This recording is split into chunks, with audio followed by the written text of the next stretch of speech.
we have now Stephanie Davies-Arai, BEM. Welcome, Stephanie.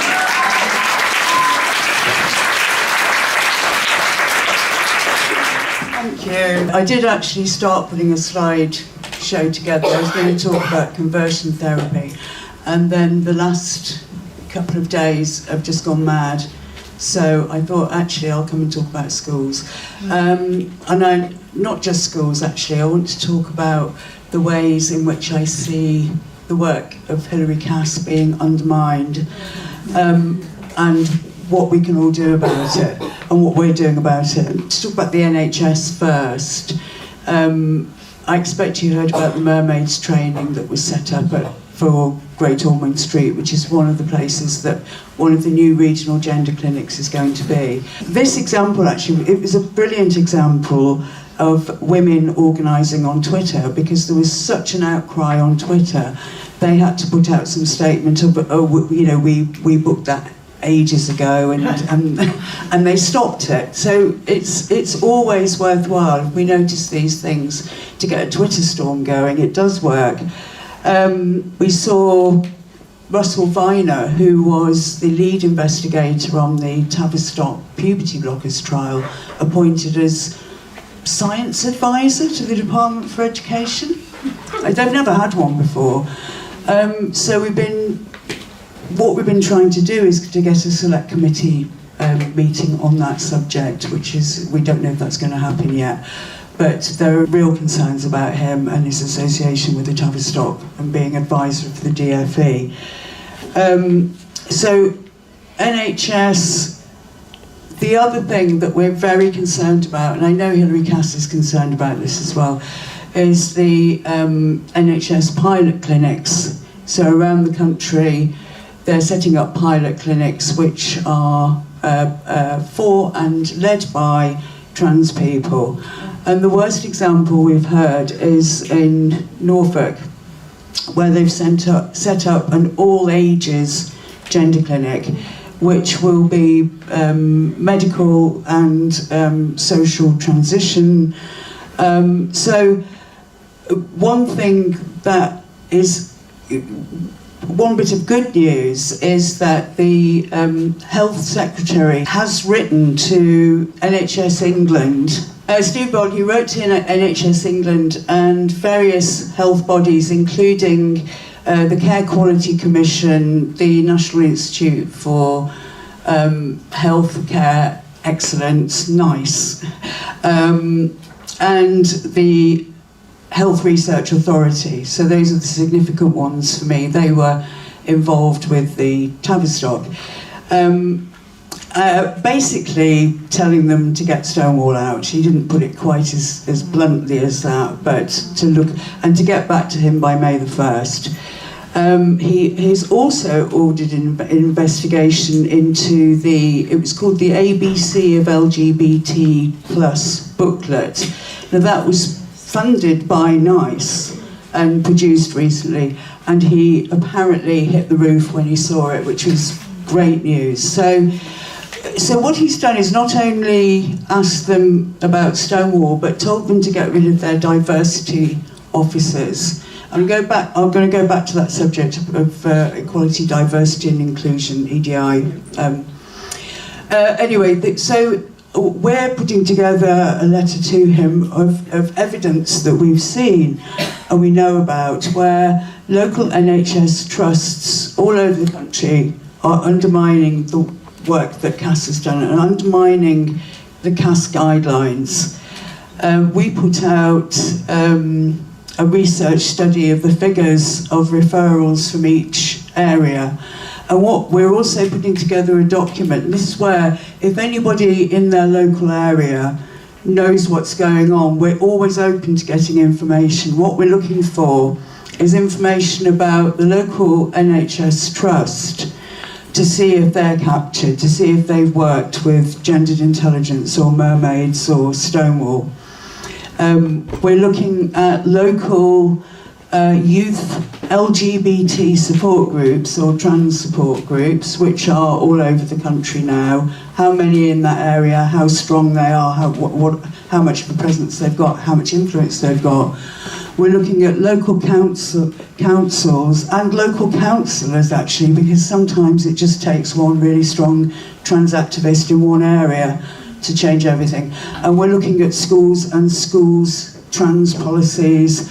And also, if you've got a child at school, always look at your child's diversity or equalities policy, because if they're using the word gender instead of sex, they need to change that. Sometimes we're seeing schools that use gender and gender identity together as one protected characteristic. Sometimes gender identity, or very commonly, gender identity is used instead of gender reassignment.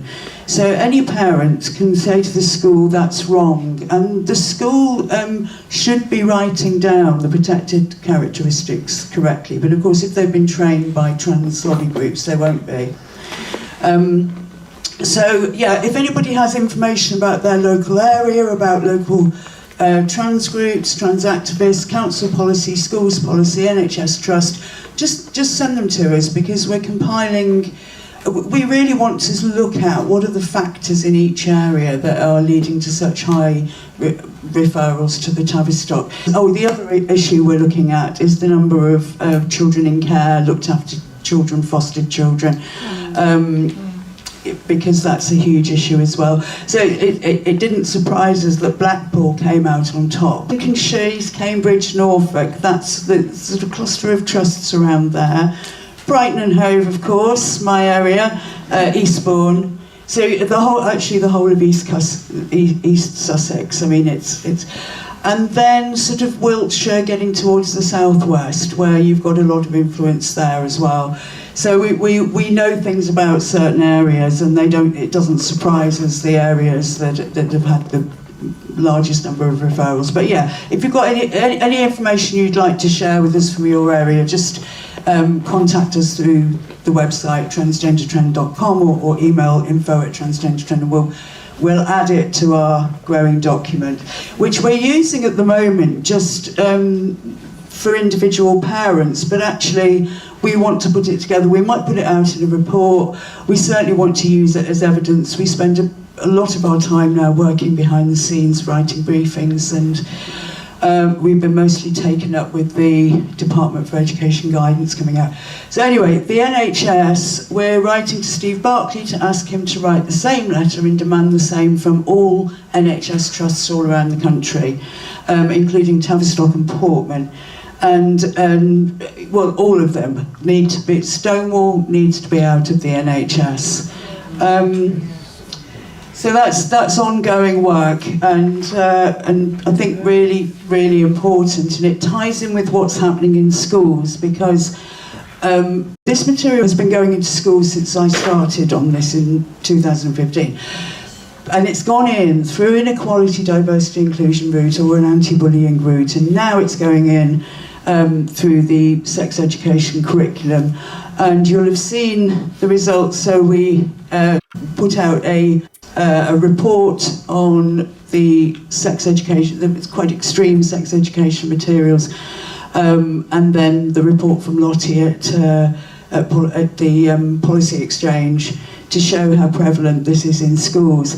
I'm sort of shocked, not shocked, at some of the responses from school leaders and school association leaders, that they're sort of basically accusing us of moral outrage, or, you know, because it's a really important report, and it's meant that, well, the first report meant that the review of the DFE's guidance is going to come out earlier. It was coming out anyway, but we're now having problems with who's going to lead that review and who's involved with it.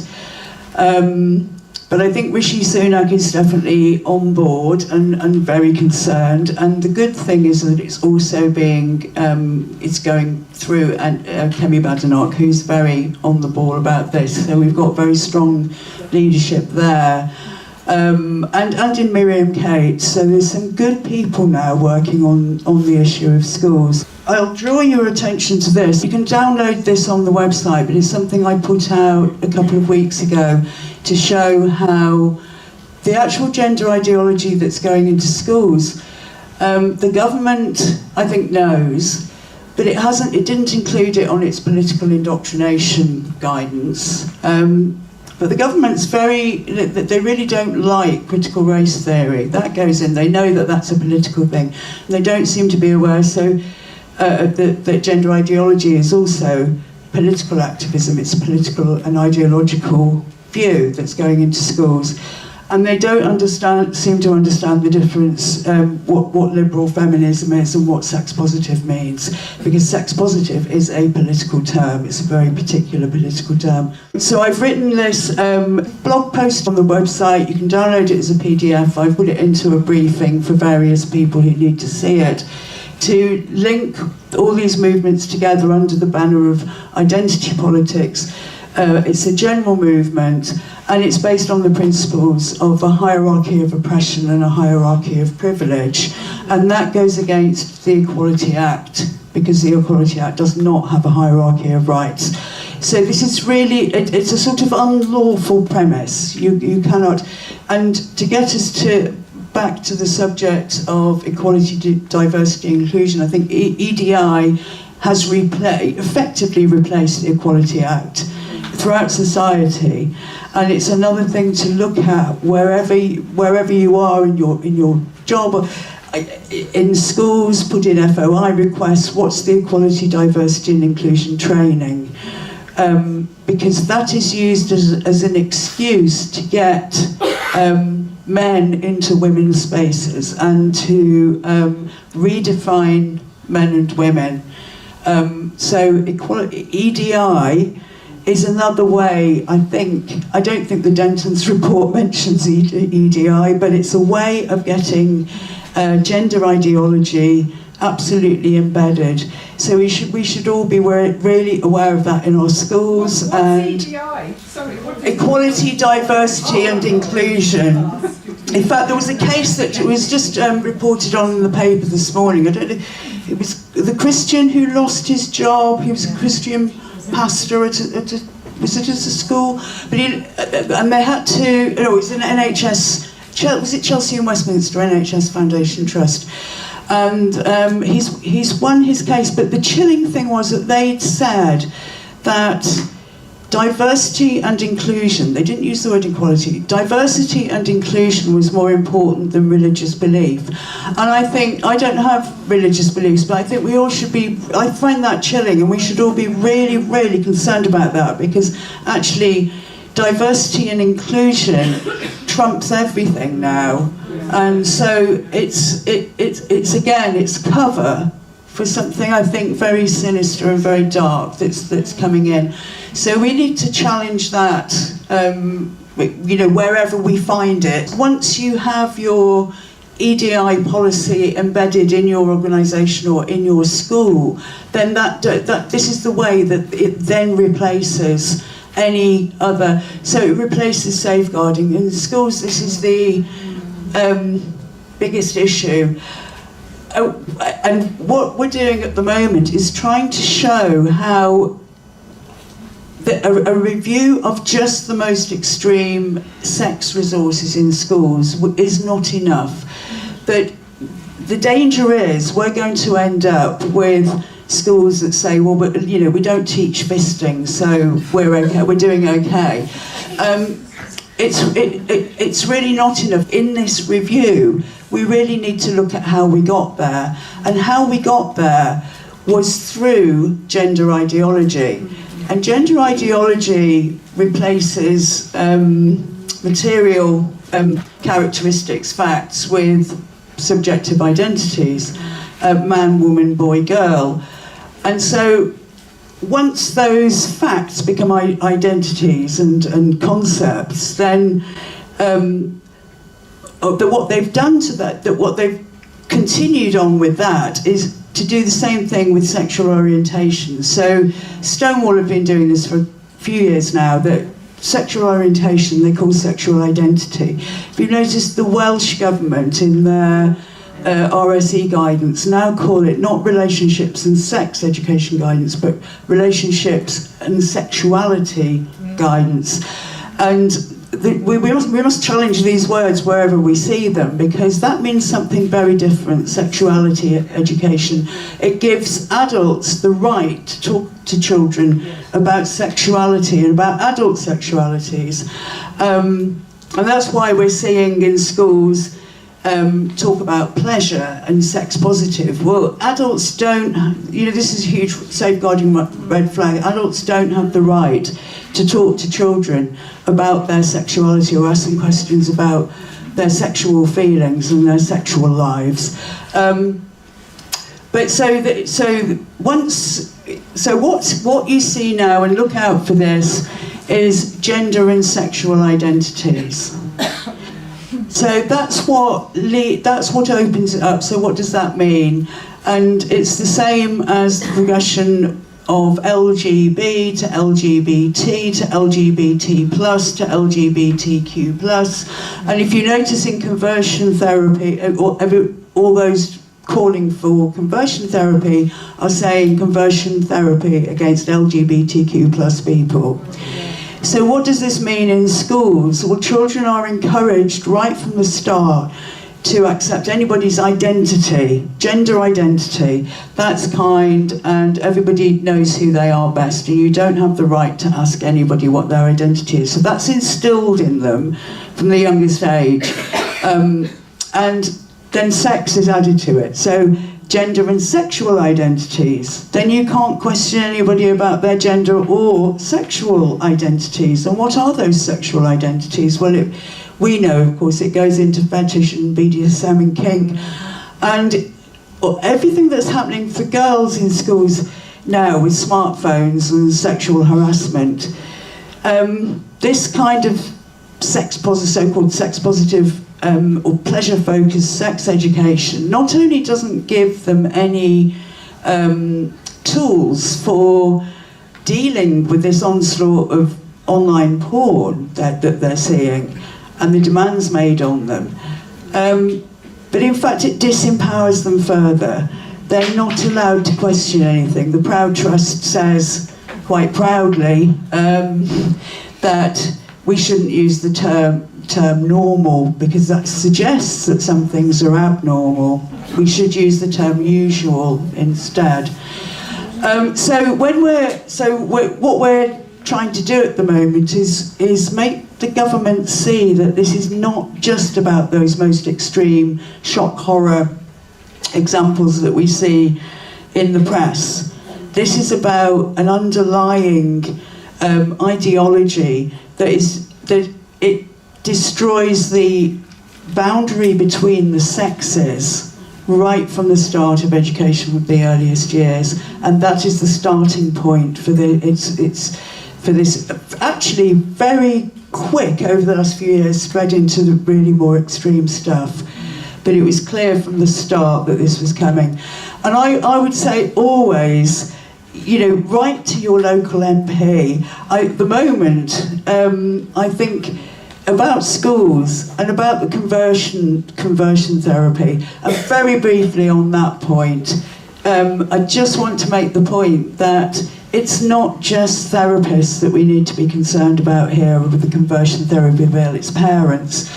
So parents who want to do a watchful waiting approach, and in my opinion, even the parents who say, that's a load of rubbish, don't be stupid, when their daughter says I'm a boy, have an absolute right to parent in that way. And different parents parent differently, have different relationships with their children. Some parents shout a lot, some are very reasonable, and it works, the relationship works. So if a parent's style with their child is saying, don't be so bloody ridiculous, you're not a boy, what the fuck have you been reading? No, I wouldn't. But actually they've got a right to do that, and they've got a right to their own relationship with their child, and they've got a right to tell their child facts. So it really, really concerns me for parents, because I think the government will be sensible. They know enough to write enough on the conversion therapy bill to protect therapists. I think it's about protecting parents. And of course, what we know it's a Trojan horse for trans women and women. Yeah. Thank you.